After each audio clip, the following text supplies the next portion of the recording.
दोस्तों नमस्कार। SB electric and technical में आपका स्वागत है। आज हम लोग सीखेंगे गीजर को बनाना कैसे बनाएंगे। गीजर दोस्तों नहीं चल रहा है, बिल्कुल गर्म पानी नहीं कर रहा है और ऑन भी नहीं हो रहा। चलिए हम इसको देख लेते हैं, स्विच को ऑन करके, और उसमें कुछ दिक्कतें हैं उनको बदल करके चलिए देखते हैं क्या क्या दिक्कतें हैं। हमने ये स्विच को ऑन किया, आप देखेंगे हमारा गीजर नहीं चल रहा दोस्तों। इस प्रकार से यहाँ पर थोड़ा सी स्पार्किंग हो रही थी, इसलिए मैंने तुरंत बंद कर दिया है पहले ही। चलिए हम टैप को निकालते हैं। टैप को निकालेंगे, देखेंगे हम सॉकेट की तरफ निगाह डालते हैं तो सॉकेट जला हुआ, एक पिन बाएं की तरफ यानी न्यूट्रल वाली पिन जली हुई दिख रही है। लेकिन अब इसको हम चेक कर लेते हैं कि हाँ यही तो नहीं ख़राब है। चलिए हम चेक करते हैं टेस्टर के माध्यम से, और ये हम देखते हैं ये इसमें जल रहा है, यानी फेस आ रहा, और इसमें नहीं जल रहा, न्यूट्रल में उसे नहीं जलता है। चलिए हम आगे अब देखते हैं। ये देखिए अच्छे से टेस्टर जल रहा है। ये हम देखते हैं, टॉप पे आ जाते हैं। टॉप को देखते हैं कि इसका एक बाएं तरफ की पिन बिल्कुल जल गई है। देखिए ये बिल्कुल जल गई है, और इस 15 एम्पीयर टॉप को हमने नया ला करके लाते हैं और बदल देते हैं। ये 15 एम्पीयर टॉप लाए नया, और इसको बदल के देख लेते हैं, शायद यहीं पे ख़राब हो, आगे न कुछ ख़राब हो। इस वजह से हम इसको खोल करके नया लगा देते हैं। दोस्तों अगर आपको लगाना टॉप नहीं बनता है तो आप कमेंट करेंगे तो हम ज़रूर आगे बता देंगे। चलिए मैंने टॉप को लगा लिया। लगाने के बाद फिर लगाते हैं सॉकेट में, और सॉकेट में लगा के देखते हैं कि हमारा गीजर चल रहा नहीं चल रहा है। दोस्तों जरा सा कार्बन लगा हुआ, कोई दिक्कत नहीं है, और मैंने थोड़ा सा साफ़ भी कर लिया है। और इसको लगाते हैं और लगा के ऑन करते हैं, देखते हैं गीजर ऑन हुआ कि नहीं ऑन हुआ। दोस्तों ये हमने ऑन किया और ये गीजर ऑन हो गया, लेकिन कुछ ही पल में अंदर से ये स्पार्किंग हुई है। और स्पार्किंग को अब देखने के लिए, ये छोटा 3 लीटर का गीजर है लेकिन इसको खोलना पड़ता है। चलिए हम ठंडे पानी को बंद कर देते हैं और यहाँ से इसके पीवीसी पाइपों को खोल लेते हैं। यानी उतार करके ही खोलना पड़ेगा इसको, तब देखना पड़ेगा अंदर कहाँ से जला हुआ है या हमारा एलिमेंट ही ख़राब है। ये सब हम देख लेते हैं और इसके दोनों पाइपों को निकाल देते हैं। ये आउटलेट ये दोस्तों हाथ से ही खुल जाता है, आसानी से खुल जा रहा है। थोड़ा बहुत पानी निकलेगा और इसको निकाल के अब देखते हैं, उतारते हैं। इसमें पेच से टाइट होता है, कसा कसा नहीं होता है, उसी पे लटका हुआ होता है। ये मैंने उठाया, हल्का सा उठा करके और बाहर निकाल दिया, निकल आया। अब इसको ले आए हम टेबल के ऊपर। एक पेच ये यहाँ लगा हुआ है, एक पेच ये पीछे लगा हुआ है। इन दोनों पेचों को खोल लेते हैं। ये मैंने पहले से ढीला कर लिया था इसलिए हाथ से निकाल लिया। और अब देखेंगे आगे से आसानी से खुल जाता है, लेकिन पीछे फंसा हुआ था पिन में, और इसको हम हल्का सा पेचकस की मदद से सहयोग दबाएंगे, पुश करेंगे और ये खुल जाता है। खुलने के बाद आगे हम टेस्ट करते हैं हमारा एलिमेंट ख़राब है। अब ये देखिए खोल लिया मैंने। खोलने के बाद अब ये टेस्ट करते हैं हम, एलिमेंट ख़राब है या कुछ और ख़राब है। चलिए हम ये एलिमेंट के एक पिन पे लगा रहे हैं और बॉडी से लगाएंगे कि कहीं अर्थ तो नहीं है। दोस्तों बॉडी पे लगाया और ये अर्थ है, यानी फुल करंट है। अगर ये चलता भी तो पानी में करंट आता। चलिए दूसरे पिन पर भी देख लेते हैं कि पिन को देख लिया मैंने और इसमें फुल करंट है। इस प्रकार से इसको अब दूर करने के लिए क्या करना पड़ेगा, हमें एलिमेंट ही बदलना पड़ेगा। इसमें और कोई रास्ता नहीं दिख रहा है। अब एलिमेंट को हम बदलते हैं। चलिए खोल लेते हैं एक एक चीज़ को। ये कनेक्शन पहले निकाल लेते हैं। दोस्तों आप कनेक्शन खोलने के पहले इसकी फ़ोटो खींच लेंगे तो आसान हो जाएगा।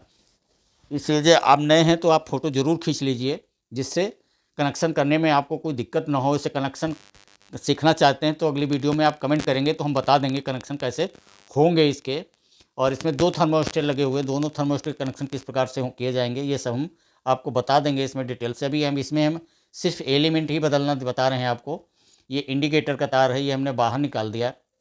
ये हम सब निकाल देते हैं, थर्मोस्टेट को भी निकाल लेते हैं। ये निकाल लिया और किनारे इसके पेच नट बोल्ट से कसा हुआ था, इसको खोल करके ये खोल लेते हैं। बाहर आ गया। अब एलिमेंट को निकाल लेंगे बाहर।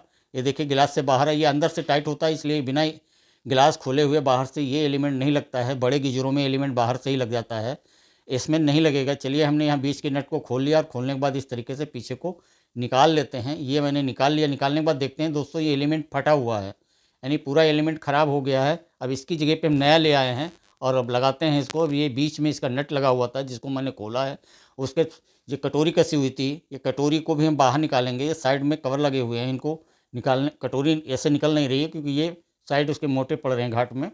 तो इस प्रकार से इनको खोल लेते हैं। खोलने के बाद एक कटोरी हम बाहर निकाल लेते हैं और कुछ इस तरीके से देखिए कटोरी हमारी बाहर आ गई। और इसमें ये रबड़ का वाशर जो लगा हुआ है, इस वाशर को कुछ भी नहीं करेंगे, जैसे था वैसे लगा रहने देंगे। अब हम फिर एलिमेंट को उसमें बांध देते हैं कुछ इस तरीके से, देखिए। और ये ऐसे रख लिया मैंने और यहाँ पे एलिमेंट को फिट करते हैं। ये बीचों बीच में जैसे निकाले थे सेम उसी प्रकार से इसको हमने टाइट किया। अब ये चाहें तो हम ये कटोरी लगा सकते हैं ऊपर से, लेकिन इसमें नट कसने के लिए जगह कम पड़ रही है, इसलिए कटोरी हम नहीं लगाएंगे दोस्तों। आप चाहें अगर आपके गीजर में लग पा रही तो आप लगा दीजिए, कोई दिक्कत नहीं, नहीं लगाएंगे तब भी कोई दिक्कत नहीं है। हम बिना कटोरी के ही इसमें लगा रहे हैं, क्योंकि पिछले भी एलिमेंट में कटोरी नहीं लगी हुई थी। तो हम इसको टाइट कर देते हैं, अच्छे से टाइट कर देंगे, क्योंकि पानी का मसला है, ये रबड़ अच्छे से टाइट हो जाएगी जिससे कि पानी न लीक करे। और इन कवर को फिर हम लगा देंगे। ये हम 10 नंबर टामी गुटका से लिए हैं, 10 नंबर टामी गुटका लग जाता है आसानी से। और इसको हम अच्छे से टाइट कर देते हैं और फिर देखते हैं कहीं लूज तो नहीं है। इस प्रकार से देखते हैं, टाइट कर लिया मैंने अच्छे से, और ये मैंने टाइट कर लिया है। अब इसको देख लेते हैं कहीं लूज तो नहीं है। चलिए फिर एक बार लगा कर देख लेते हैं। और ये वैसे लूज नहीं रहा, लेकिन जितना अच्छे से टाइट कर दें उसमें लीकेज न करे पानी। रबड़ अगर ढीली रहेगी तो लीक करेगा, इसलिए लीक न करे। तो हम अब क्या करेंगे, अब इसको फिर अपने उसी नट बोल्ट जो हम इस कवर को लगाने के बाद गिलास लेंगे, और गिलास, चलिए इनको हम अच्छे से लगा देते हैं इस प्रकार से। अब एक इसके ऊपर और लगा हुआ है जो तार कसने के लिए, हम इसको भी लगा देते हैं इस प्रकार से। चूड़ी है इसमें और ये कस जाएगा, इसी में हम तार बांधेंगे। और अब चेक कर लेते हैं कि सही बंधा हमारा, नहीं बंधा है। ये एलिमेंट के पिनों पे लगाए और ये सही है। और एक अर्थ चेक कर लेते हैं, बॉडी अर्थ। अब दोस्तों नहीं, एक पिन पे लगाते हैं, एक बॉडी में लगाते हैं। बल्ब अगर जल जाता तो हमारा एलिमेंट फिर गड़बड़ होता। बल्ब नहीं जला, इसलिए एलिमेंट अब सही से लग गया है इस प्रकार से। चलिए अब हम गिलास, यानी कि जिसमें इसको फिट करना है, तो उसमें फिट कर देते हैं। तो जैसे ये गिलास लिया और इसको मैं गिलास को साफ़ कर लेंगे दोस्तों, क्योंकि इसमें लग जाते हैं, जम जाता है सब केमिकल, कैल्शियम। और उसको खोल लिया। अभी इसमें नट बोल्ट जैसे खोले थे सेम उसी प्रकार से सारे नट बोल्ट बांध देंगे। 8 थे हमारे में, आपके में कितने भी हों, किनारे साइड में लगे होते हैं। ये अंदर से दोस्तों टाइट होता है एलिमेंट, इसलिए हमको पूरा खोल के बांधना पड़ता है। और अब इसमें हम थर्मोस्टेट लगा देते हैं। ये नट बोल्ट मैंने बांध लिए हैं। अब थर्मोस्टेट इसमें 2 लगे हुए हैं, क्योंकि ये 3 किलोवाट का एलिमेंट है इसमें, इससे कम का एलिमेंट लगता नहीं है दोस्तों इसमें। और ये पानी तुरंत गर्म करने लगता है ये इस एलिमेंट में। एक तरफ आप नहाते जाइए, दूसरी तरफ पानी निकलता रहता है, गर्म पानी तुरंत करता है गर्म पानी। अभी ये हम थर्मोस्टेट आसानी से बैठा दिए। इसके कनेक्शन मैंने नहीं खोले थे। अब ये देखिए यहाँ फेस चला, यहाँ से यहाँ आया और यहाँ से यहाँ आया, और इसमें इंडिकेटर तार टाइट हो गया है। एक ये इंडिकेटर टाइट हुआ, दूसरा ला करके लास्ट में दूसरे पिन पे जोड़ देते हैं। इसमें न्यूट्रल जोड़ेंगे दोस्तों। 2 न्यूट्रल आपके एलिमेंट वाले हो, इसके सॉरी इंडिकेटर वाले हो जाएंगे। एक एलिमेंट मेन का हो, एक न्यूट्रल तार मेन का हो जाएंगे। 3 तारों को हम इसमें टाइट कर देते हैं अच्छे से। अब इसको चलते हैं बॉडी में फिट कर देते हैं। ये शीशे का बुरादा होता है दोस्तों, इसको मैंने अच्छे से लगा लिया। जैसे खोले थे सेम उसी प्रकार से फिट कर देंगे। ये देखिए हम उसी में रख जाते हैं, आराम से फिट हो जाता है। और फिट करने के बाद इसको हम टांग कर लगा करके चला के देखेंगे। ये मैंने टांग दिया है। ये ठंडे पानी का इनलेट है और ये आउटलेट है, इसमें से गर्म पानी निकलेगा। चलिए हम इनको जो है टाइट कर दिए हैं और ऑन करते हैं। ऑन करने के बाद देखते हैं।